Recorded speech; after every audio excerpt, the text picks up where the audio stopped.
Tu t'es déjà senti brisé intérieurement, à cause d'un mot, d'un regard, ou même d'un silence.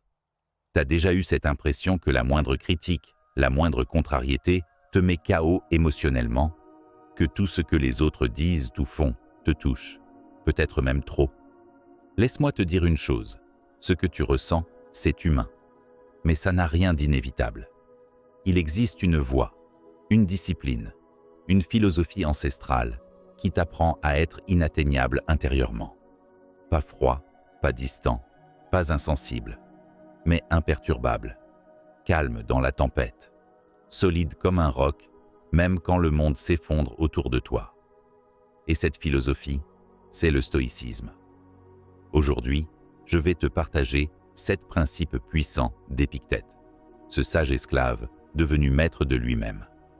7 vérités fondamentales qui peuvent transformer ta perception du monde et surtout, te libérer de l'impact destructeur des choses extérieures. Avant de commencer, souviens-toi de ceci. Épictète n'a jamais écrit un seul livre. Ce sont ses élèves, comme Arien, qui ont consigné ses pensées. Pourquoi ? Parce qu'il passait sa vie à enseigner par l'expérience. Pas dans les livres, dans la douleur. Esclave, puis libéré. Malade, mais serein. Pauvre, mais riche intérieurement. Épictète est la preuve vivante qu'on peut être libre, même enchaîné. Fort, même brisé. Heureux, même dans l'adversité. Alors, ouvre ton esprit. Laisse de côté ce que tu crois savoir. Et écoute, pas avec tes oreilles, avec ton âme. Premier principe. Il y a ce qui dépend de moi et ce qui n'en dépend pas. C'est la base, le socle, le fondement de tout. Épictète dit, il y a des choses qui dépendent de nous et d'autres qui n'en dépendent pas.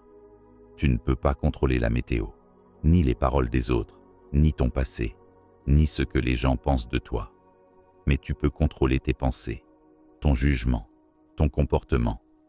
Arrête de gaspiller ton énergie sur l'extérieur. Rappelle-toi, la seule vraie liberté, c'est celle de ton esprit. Chaque fois que tu es blessé par une critique, demande-toi, est-ce que cela dépend de moi ? Si ce n'est pas le cas, laisse couler. Tu viens de poser ta première brique d'invincibilité intérieure. Deuxième principe. Ce qui te trouble, ce n'est pas la chose, mais le jugement que tu portes sur elle. Tu te souviens d'une situation qui t'a bouleversé ? Quelqu'un t'a ignoré. Un collègue t'a manqué de respect. Ton partenaire t'a déçu. Mais, si un autre avait vécu la même scène, peut-être n'aurait-il rien ressenti du tout. Pourquoi ? Parce que ce n'est pas la réalité objective qui te fait souffrir, c'est l'interprétation que tu en fais. Épictète disait, ce ne sont pas les choses qui troublent les hommes, mais l'opinion qu'ils en ont. Tu es donc le maître de ton ressenti, et ça, c'est une arme redoutable. À partir d'aujourd'hui, chaque fois que tu ressens une émotion forte, demande-toi, quelle histoire suis-je en train de me raconter ? Change l'histoire, tu changes la douleur. Troisième principe. N'espère pas que les événements arrivent comme tu le veux. Souhaite qu'ils arrivent comme ils arrivent. L'attente est souvent la racine de la frustration. Tu attends que tout se passe bien. Tu veux que les gens soient justes. Tu veux que la vie soit comme dans les films. Mais la réalité, elle est brute.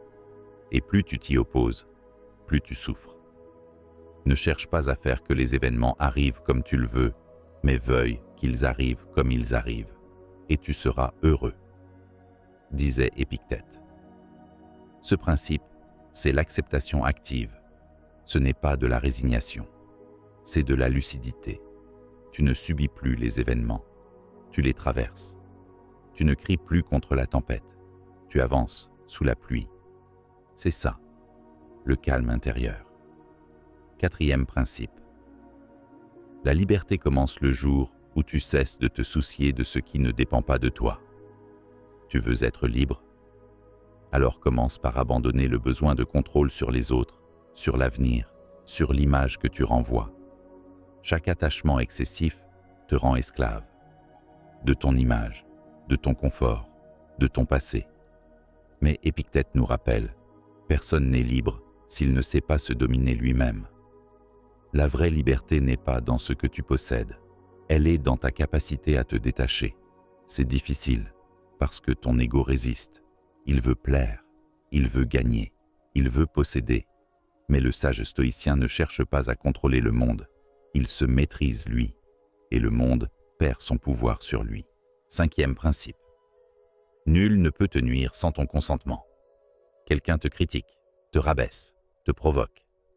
Tu as 2 choix, réagir, te sentir humilié, rentrer dans le jeu, ou bien observer, comprendre, rester impassible. Le stoïcien choisit la 2e voie, parce qu'il sait que rien ne peut l'atteindre, s'il ne l'autorise pas.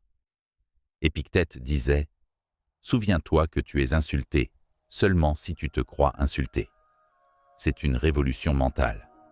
Tu arrêtes de laisser les autres appuyer sur tes boutons. Tu redeviens souverain. Ils peuvent parler, mais tu ne te rends plus accessible à leurs flèches. 6e principe. Chaque épreuve est une occasion de grandir. La douleur est inévitable, mais la souffrance est une option. Chaque obstacle contient un enseignement. Chaque contrariété peut être transformée en force.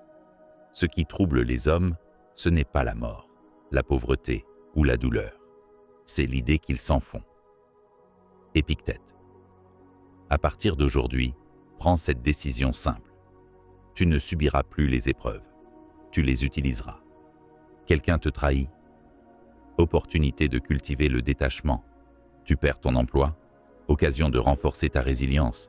Tu vises un rejet. Leçon pour bâtir ton estime intérieure. Tu ne tomberas pas. Tu apprendras à te relever plus vite, plus fort, plus sage. 7e principe. Ce que tu possèdes peut être enlevé. Ce que tu es, jamais. Tout ce que tu vois autour de toi est temporaire.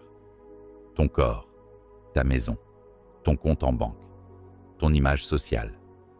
Mais ce que tu construis en toi, personne ne peut le voler. Ne dis pas à propos d'une chose « je l'ai perdue », dis « je l'ai rendue ». Épictète. Quand tu vis selon ce principe, plus rien ne peut te détruire. Tu ne t'identifies plus à ce que tu as. Tu t'identifies à ta discipline, ta sagesse, ta capacité à vivre en accord avec la nature. Et ça, c'est invincible.